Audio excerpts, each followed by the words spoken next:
El poder del sistema inmunológico. Le pouvoir du système immunitaire.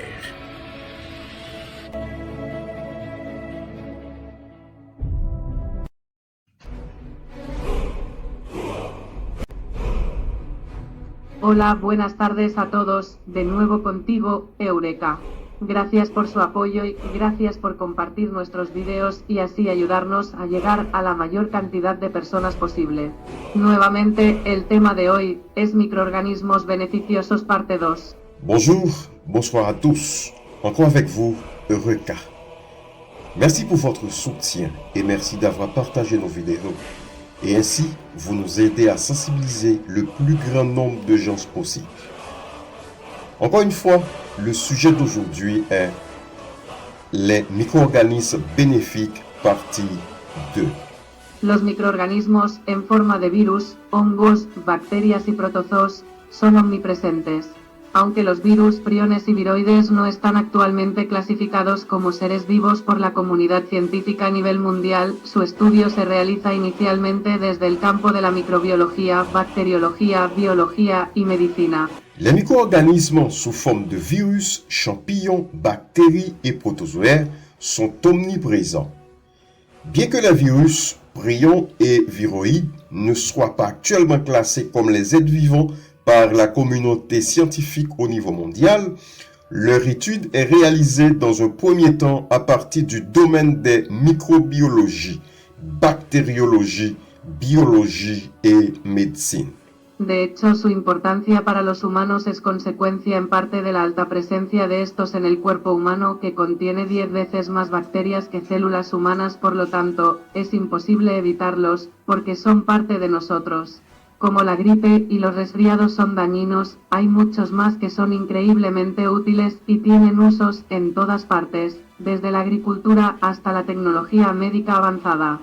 Leur importance pour l'être humain est en fait une conséquence en partie de la forte présence de celle-ci dans le corps humain, qui contient 10 fois plus de bactéries que les cellules humaines. Il est donc impossible de les éviter car elles font partie de nous. Alors que les micro-organismes comme la grippe et le rhume sont nocifs, de nombreux autres sont incroyablement utiles et ont des utilisations partout, de l'agriculture à la technologie médicale de pointe. Cada año los investigadores descubren nuevos usos y beneficios de los microorganismos para aplicaciones en medicina, infraestructura, cocina y otros campos. Chaque année, les chercheurs découvrent de nouvelles utilisations et de nouveaux avantages des micro-organismes pour des applications en médecine, dans les infrastructures, dans la cuisine et dans d'autres domaines. Microorganismos y sus beneficios ambientales. Las bacterias y los hongos son necesarios para mantener un medio ambiente saludable. Estos microorganismos no solo ayudan a reciclar los desechos naturales y la materia muerta de animales y plantas, sino que también producen muchos de los nutrientes que las plantas necesitan para crecer. Por ejemplo, las bacterias en particular son los únicos seres vivos que pueden fijar nitrógeno para su uso en plantas. Micro-organismes et leurs avantages environnementaux. Les bactéries et les champignons sont nécessaires pour maintenir un environnement sain. Ces micro-organismes aident non seulement à recycler les déchets naturels et les matières mortes des animaux et des plantes, mais ils produisent également de nombreux nutriments dont les plantes ont besoin pour pousser. Par exemple, les bactéries en particulier sont les seuls êtres vivants capables de fixer l'azote pour l'utiliser dans les plantes. Con la experiencia de Green Universe existe amplia evidencia de que los microorganismos del suelo interactúan con las raíces de las plantas y otras sustancias del suelo en la interfaz raíz-suelo. Esta interacción entre el suelo, las raíces y los microorganismos conduce al desarrollo de un entorno vivo y dinámico conocido como la rizosfera, donde se forma un equilibrio de la flora microbiana que afecta el desarrollo de otros organismos. Avec l'expérience de Green Universe, il est amplement démontré que les micro-organismes du sol interagissent avec les racines des plantes et d'autres substances du sol à l'interface racine-sol. Cette interaction entre les sols, les racines et les micro-organismes conduit au développement d'un environnement vivant et dynamique connu sous le nom de rhizosphère, où se forme un équilibre de la flore microbienne qui a des effets sur le développement d'autres organismes. En agricultura los microorganismos son muy útiles para el desarrollo de cultivos sanos y vigorosos. Son fundamentales para mantener la fertilidad del suelo, de hecho, los que carecen de flora microbiana son suelos pobres y desequilibrados, los cuales deben ser mantenidos con un aporte constante y excesivo de fertilizantes sintéticos. En agriculture, les micro-organismes sont très utiles pour le développement des cultures saines et vigoureuses. Ils sont essentiels pour maintenir la fertilité des sols. En effet, ceux qui manquent de flore microbienne sont des sols pauvres et déséquilibrés qui doivent être maintenus avec un apport constant et excessif de synthèse, les engrais. También podemos vernos en la situación de no haber aplicado biocidas ni desinfectar el suelo, pero a su vez nos encontramos con suelos pobres e infértiles. Esto sucede en gran parte porque prácticamente no hay colonias de bacterias o microbiota. Entonces, si desinfectas el suelo, tienes que colonizarlo, y si lo destruyes, tienes que regenerarlo y revitalizarlo. Los microorganismos benéficos son los encargados de mejorar la fertilidad biológica del suelo. On peut aussi se voir dans la situation de ne pas avoir appliqué des biocides ou désinfecté le sol, mais à son tour, on trouve des sols pauvres et peu fertiles. Cela arrive en grande partie parce qu'il n'y a pratiquement pas de colonies de bactéries ou de microbiotes. Donc, si on désinfecte le sol, il faut le coloniser, et si on le détruit, il faut le régénérer et le revitaliser. Les micro-organismes bénéfiques sont responsables de l'amélioration de la fertilité biologique du sol. Al mismo tiempo, los microorganismos trabajan en conjunto con ciertas plantas para ayudarlas, una asociación biológica conocida como mutualismo. Se ha demostrado que ciertos virus brindan resistencia térmica a los pastos en áreas áridas, y muchas plantas almacenan bacterias en sus raíces. Ayuda a absorber ciertos nutrientes con mayor facilidad. Dans le même temps, les micro-organismes travaillent en collaboration avec certaines plantes pour les aider. Une association biologique connue sous le nom de mutualisme. Certains virus se sont avérés offrir une résistance thermique aux graminées dans les zones arides, et de nombreuses plantes stockent des bactéries dans leurs racines, aident à absorber certains nutriments plus facilement. Muchos microorganismos también aumentan la eficiencia del tratamiento de aguas residuales y optimizan la calidad del agua en la acuicultura. Las bacterias y los hongos limpian los derrames de petróleo y otros tipos de contaminación ambiental.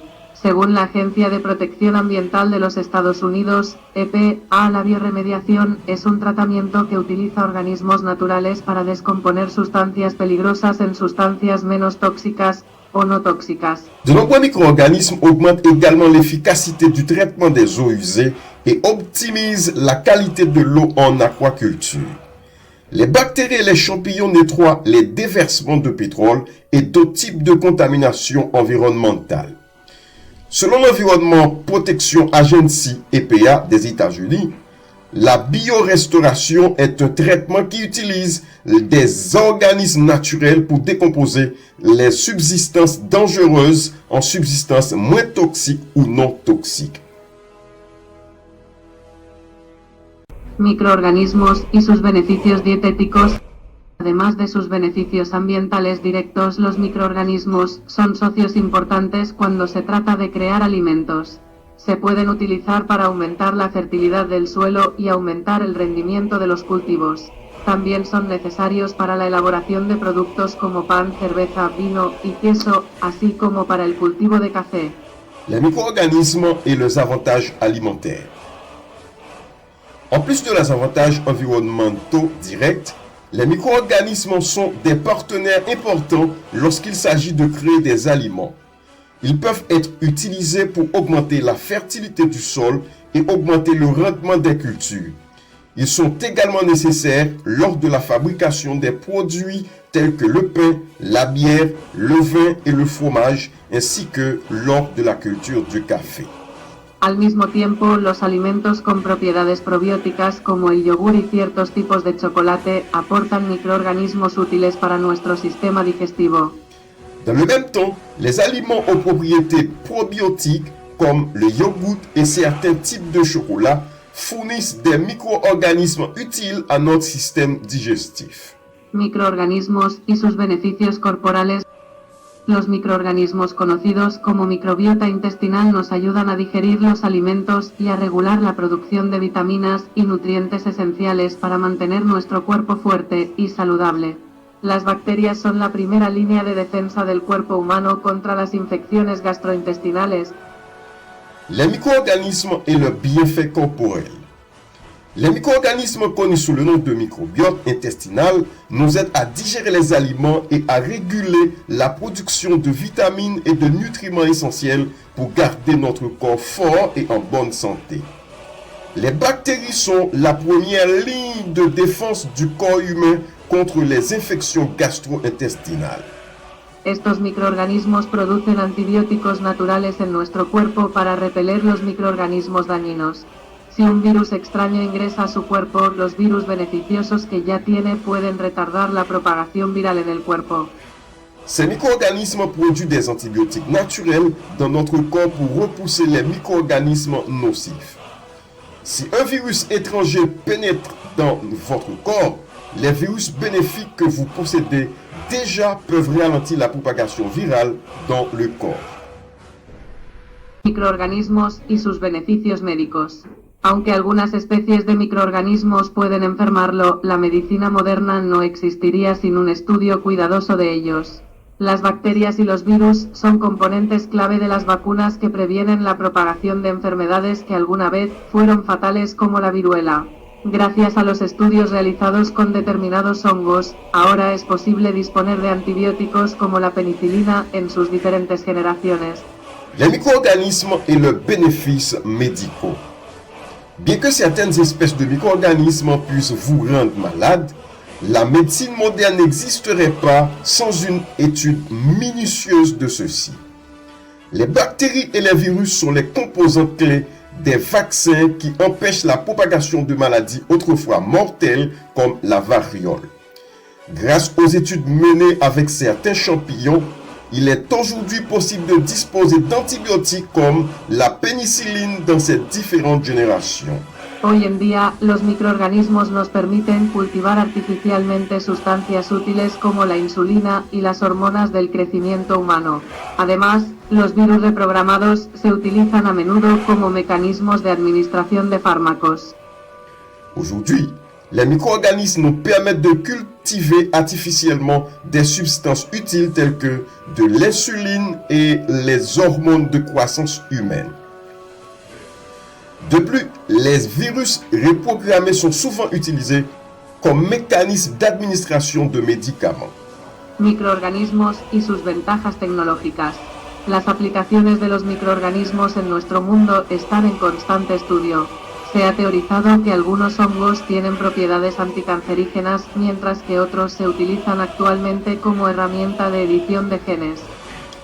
Les micro-organismes et leurs avantages technologiques. Les applications de micro-organismes dans notre monde sont constamment étudiées. Il a été théorisé que certains champignons ont des propriétés anticancéreuses, tandis que d'autres sont actuellement utilisés comme outils d'édition de gènes.